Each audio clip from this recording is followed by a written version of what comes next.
नींव मजबूत नहीं होगी तो ऊपर मंजिली तो 1 2 3 मंजिली नहीं ले जा सकते, कमजोर रहेगा।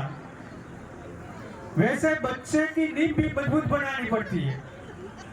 तो मजबूत बनाने के लिए क्या करना पड़ता है?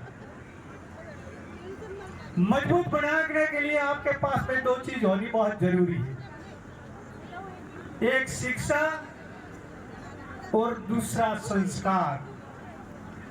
जो आपके पास में शिक्षा है और संस्कार नहीं है तो भी आप रास्ता भटक सकते हैं।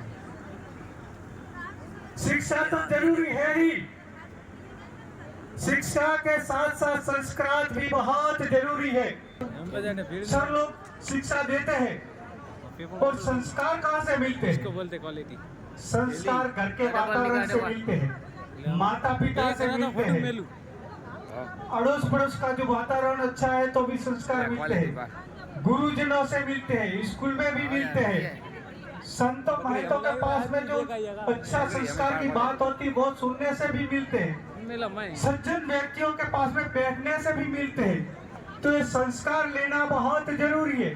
आप अकेली शिक्षा लेकर आप बड़े पोस्ट पर चले गए, फिर आपके पास में संस्कार नहीं होगा तो क्या पता किस वक्त आप रास्ता भटक जाओगे, कोई समझ में नहीं आता।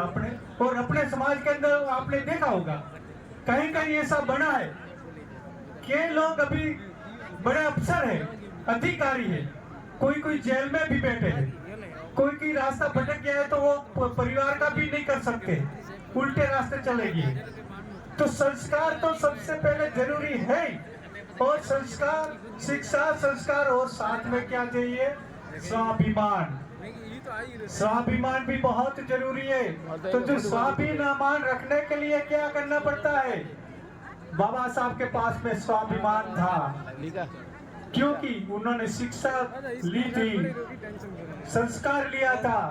तो संस्कार, जिनके पास में शिक्षा और संस्कार है तो उनके पास में स्वाभिमान भी होगा। जिनके पास में शिक्षा नहीं है, जिनके पास में संस्कार नहीं है, वो स्वाभिमानी भी नहीं बन सकता है, क्योंकि ये रास्ता भटक जाएगा, उल्टे रास्ते चला जाएगा तो स्वाभिमान उनका गिर जाएगा। तो स्वाभिमान भी बहुत जरूरी है। वैसे कहने का तो बहुत ज्यादा ही था, लेकिन क्या ज्यादा टाइम हो गया है। और अपने समाज के अंदर एक बार जो खाने की घोषणा हो जाती है तो फिर चाहे कैसा भी कार्यक्रम मजबूत हो, कैसा भी कुछ भी हो, वो खाना पहले सबसे पहला चाहिए। पेट से, पेटियों से, हजारों पेटियों से अपने यही करते आए हैं। तो अब जो संचालक महोदय ने ये घोषणा कर दी कि भैया वो खाना हो तो जाकर खा के वापस, अगर वापस कोई आएगा फिर 2 3 घंटे से बैठे फिर खाना खा के घर जाएंगे कि इधर आएंगे, तब कोई नहीं आएगा। तो अपने शॉर्ट में मैं बात बताकर छोड़ दूंगा। 1% बाबा साहब का मैं बताता हूँ। जब 26 नवंबर शाम के टाइम में बाबा साहब 1950 के दिन में, 26 नवंबर 1950 के दिन शाम के टाइम में बाबा अपने घर पर बैठे थे। बाबा साहब तो क्या करते थे? बैठे बैठे कभी तो खुश हो जाते थे, पल में फिर रोने लग जाते थे, फिर खुश हो जाते थे, फिर रोने लग जाते थे। उन्होंने देखा कि भाई बाबा साहब ये क्या कर रहे हैं, पल में तो रोते हैं, पल में खुश हो जाते हैं, पल में रोते फिर खुश हो जाते हैं।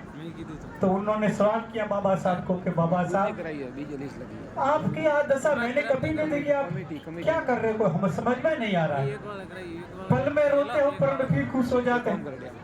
तब बाबा साहब बताते हैं कि शास्त्री जी, मेरा जो सपना था वो आज मैंने पूरा किया, तो सपना पूरा हुआ, उसी की खुशी में मैं खुश हो जाता हूँ।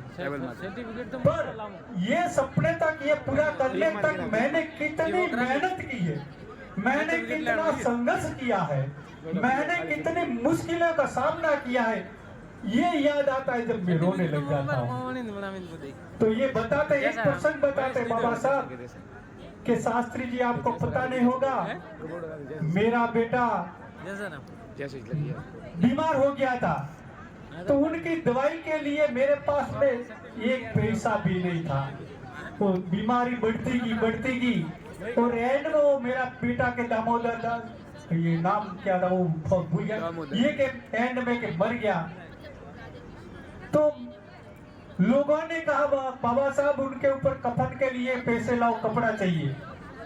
तब मैंने जेब में हाथ डाला तो मेरे पास में तो कुछ था ही नहीं। मेरी पत्नी रमाबाई मेरे को ठेठ तक एंड तक साथ दिया। ये समझ गई कि बाबा साहब के पास में कुछ है तो नहीं, कहां से रुपये देंगे और कफन लाएंगे। ये आगे आई और आकर अपने साड़ी का पल्लू फाड़ कर अपने बेटे के ऊपर उड़ाया था। फिर उनको जो क्रिया थी वो की थी। तो आप सोचो बाबा साहब के पास में इतनी गरीबाई होते हुए भी उन्होंने जो जमीन था वो कभी गिरने नहीं दिया था। और आपके पास में तो बाबा साहब ने सब कुछ अधिकार दिलाकर आपको तो बहुत क्या है वो अमीर बना दिया है। तो भी आपके पास में आपका जमीन नहीं है, तो भी आपके पास में स्वाभिमान नहीं है। गणित में स्वाभिमान की बात करते हैं, गणित में वही स्वाभिमान आप गिरा देते हैं। बाबा साहब की बात तो बहुत करते हैं लेकिन बाबा साहब के बताए हुए रास्ते पर नहीं चलते। एक टाइम के ऐसा आया था कि जब मेरे गवर्नमेंट प्रेसिडेंट में जाना था इंग्लैंड में, उस टाइम में मेरा बेटा मर गया था, मरा पड़ा था और मैं उनको लॉन्ग कर जा रहा था। तब सब लोग कहते रहे बाबा साहब तुम तो पागल हो गया है, तेरे को तो इतनी जो क्या है वो राजनीति लग गई है, तेरा बेटा मरा पड़ा है और तू उनको लॉन्ग कर जा रहा है, तुझे शर्म नहीं आती है। तब बाबा साहब ने क्या उत्तर दिया था, मेरा बेटा तो मर गया ये तो मेरे को पता है, अब जिंदा होने वाला तो नहीं है, लेकिन आज जो मैं नहीं गया तो हजारों लाखों बेटा जो जन्मेंगे मरा हुआ जन्मेंगे। इस हजारों लाखों बेटों को जिंदा जन्मे और जन्मने के बाद में बड़े होकर राज करे, उनके लिए मेरे जाना बहुत जरूरी है। मेरा बेटा अब जिंदा होने वाला नहीं, उनकी क्रिया आप कर लेना, मैं वहां जाकर लाखों करोड़ों बेटों को मैं जिंदा। महान पुरुष था ये तो आप सोचो। आपको तो जो बेटा मामूली थोड़ी सा जो बुखार आ गया है तो चाहे कितना ही काम हो, कहीं जाना हो तो वो छोड़कर अपने पत्नी का फोन आता है, चलो जल्दी से वापस चले जाते हैं। तो बाबा साहब ने इतनी कठिनाई से मेहनत करके आपको हक अधिकार दिलाया है। आपके पास में जितना हक अधिकार नहीं था वो सब कुछ दिलवाकर आपको स्वतंत्र बना दिया है। आप कहते हैं हम तो आजाद हो गए, बाबा साहब ने हमारे को आजाद कर दिया है, हमारी वाणी के स्वतंत्र, हम तो सब बोलने में स्वतंत्र थे। अरे भाई वाणी बोलो तो स्वतंत्र बना दिया बाबा साहब ने, तो किसी को खराब वाणी बोलने के लिए नहीं बनाया। जो आप गलत भाषा निकालोगे और फिर कहोगे हमारे को बाबा साहब ने हमारे को बोलने का अधिकार दिया है, भाई गलत भाषा के लिए अधिकार नहीं दिया है। गलत भाषा जो आप निकालोगे तो सामने वाला भी आपको कभी माला नहीं पहनाएंगे, ये भी खास ध्यान रखना है। और कहीं भी यहाँ का कहीं भी आप रहते हो तो आवश्यक बनो, जो आवश्यक बनोगे तो ही आपका कहीं न कहीं आपको जो बुलाएंगे वो आपकी जरूरत पड़ेगी। आवश्यक मतलब इतना काम करो, इतना काम करो कि जो आपको सभी लोग गांव वाले लोग चाहे उस आपको बुलाकर बीच में रखें। इतना काम करते जाओ, हमेशा आवश्यक बनना चाहिए, इतना अच्छा काम करो।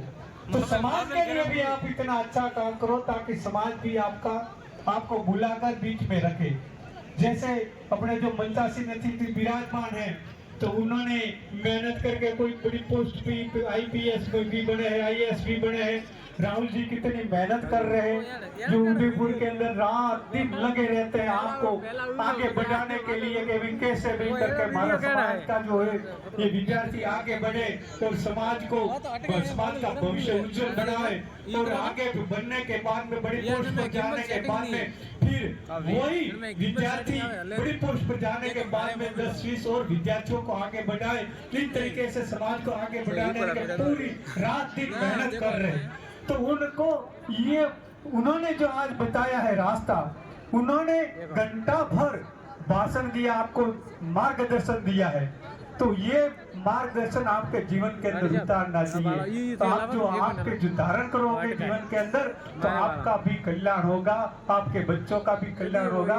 और आपके बच्चों को इतना संस्कार दो ताकि वो बच्चा बड़ा होकर आपकी सेवा करेगा, समाज की सेवा करेगा और लोगों की भी सेवा करेंगे।